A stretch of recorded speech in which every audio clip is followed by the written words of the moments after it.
maatii olaanaa haala Oromiyaa keessa jiru akkatti hubatan gaafachuun eegalee. Bakka baay'ee waraanni jira. Waraana keessa maaltu jiraachuu akka danda'u immoo namoonni beeka jechuudha. Namni nagaa bahee galuu hin danda'u mirga wanni jedhan hin jiru. Ammoo gamaa gamanaa wal ajjeesus obboleeyyanuma. Obboleeyyan kaleessa wajjin qabsoo godhee jijjiirama fidee torra immoo wal ajjeesu jira.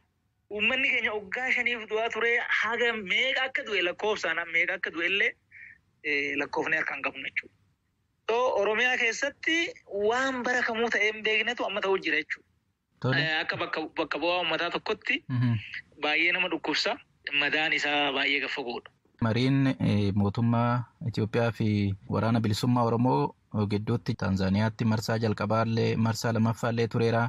Maaliif hin hirmaanne ministeera nagaan ilaallatu ture dhimmi kun? Dhimma nageenyaa seerri nuuf kenne labsiin lakkoofsi 1263 muraa 2014 dhimmi nageenyaa himaammanni isaa maal isaa nu laallata jechuudha. Haa ta'u immoo namni hirmaate ministeera haqaati. Ministeera haqaa mariin nageenyaa hin laallata ka jedhu hin qabu. Maal jennaan yoo amma abbaan tokko waan irratti waliigale kana boru dide namni silaa dubbii kana seeraan laalu ministeeruma haqaati. Ofii dhattee marii nagaa gootee teechee deebitee immoo boru akkamitti ija seeratiin abbaa balleessee himachuu dandeenya. Hirmaannaa kana silaa nutu dhaquu qaba. Ministeera nageenyaati nuyi kan Piriitooriyaas hin dhanne kan Daree Salaamis hin dhanne quba hin qabnu hin dhageenye kana eenyutu godhaa maaliif akka godhu hin beeknu jechuudha. Kun sirriidhas jennee immoo naman. Mariin kun marsaa lama taa'amee marsaa lamaanuu bu'aa hagas mara waliigaltee irra gaame hin jiru. Mariin kun akka waliigaltee irra hin geenyee fi maaltu sababa ta'e jettu isin rakkoon isaa maali jettanii ibsitu?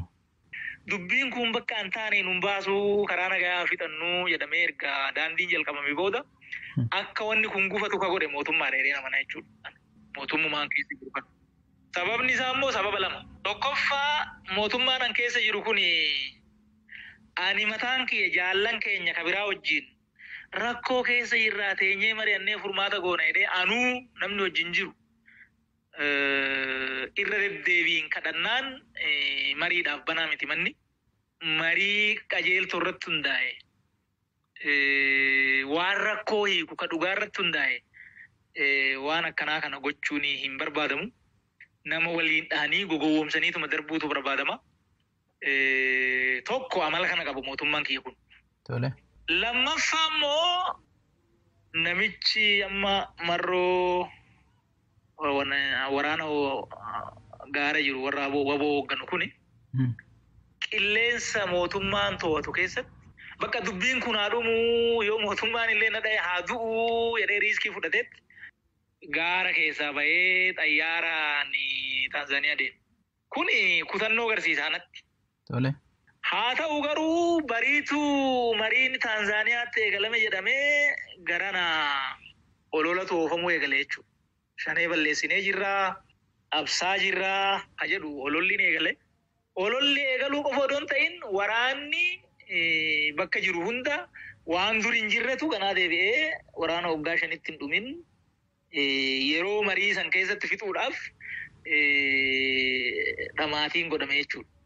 Kuni gama tokkoon kana yoo laalu ani mootummaan dubbichi akka mariidhaan dhumu waan barbaade natti hin fakkaatu.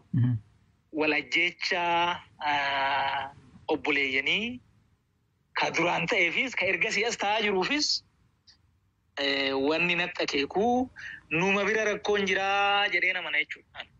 Akka qaama biyya bulchaa jirutti isin badii kana keessaa hagam qulqulluudha akka hooggansa olaanaa biyya kanaa taatanitti.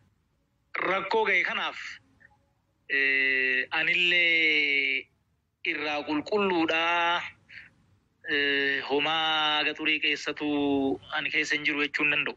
Haa ta'u immoo wal keessattis mari'annee paartii mormituu Oromoo wajjinis mari'annee sabaaf sablammii wajjinuu akkaataa biyya kana itti geggeessinu irratti jenni mul'ii mari'annee karaa yoo qabachuu baannee hin kufnaa qabsoon uummataa bilaasha ta'aa biyyiin badaa jaranaa mari'annuu jecha keessatti bara 2011 irraa qabee lallabaan ture.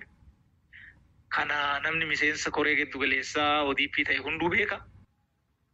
Rakkoon kun akka hiikkatuuf waan humni kee danda'ee bakka hin danda'etti gochaan ture jechuudha. Gaaffii kananis hin gaafadhee tarii isin haalota Oromiyaa keessatti deemu haala siyaasaa jiru irratti karaa miidiyaa hawaasummaa keessanii hin barreessitanii mootummuma yookaan paartiidhuma keessa jirtan kana hin qeeqxanii tarii obbo Taayyeen gaafatama seenaa jalaa obbaasuuf of bilisa baasuudhaaf barreessu namooti jedhan waan jiraniif isin gaafadhe.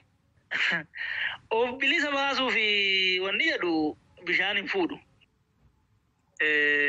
Ani kaleessa waggaa 10 hidhaa ture. Anamma bakka biyyi badetti bakka uummanni badetti bilisummaan kophaa hin qabaadhu eessa jira bilisa baasuuf hin jiru. Kan biraa egaa mariin kun fashalaa'ee booda tarii mootummaan ibsa baasee ture keessumattuu mootummaan naannoo Oromiyaa waraana marii dide kanaa fi humnaan dadhabsiisnee dirqamsiisnee gara mariititti deebisnaa akka jedhu waraanaan rakkoo kana gara furuutti kan akeeku wayii ibsa bahee ture tarii rakkoon kun ammallee mootummaan waraanaan furuudhaaf yaada waan qabu kan akeeku furmaatii dhufuu danda'a gama waraanaatiin. Gama waraanaan ittiin furmaanni hin jiru. Akki keessa deemnee itti dhufnillee furmaanni waraanaan hin dhufa ka jedhu han akeeku miti. Waraanni amma bakka kana ga'e kuni gaafa duraa qeellam wallaggaa aanaa tokko moo lamarra ture. Gaafa dura. Tole. Gaafa sirraa inuma waraannaa waraanni kuni dubbii kana hin hiikne jechuudha. Amma immoo babal'atee godinni waraanni kun keessa hin jirre almost hin jiru. Amma maatii olaanaa haala Oromiyaa keessa jiru akkatti hubatan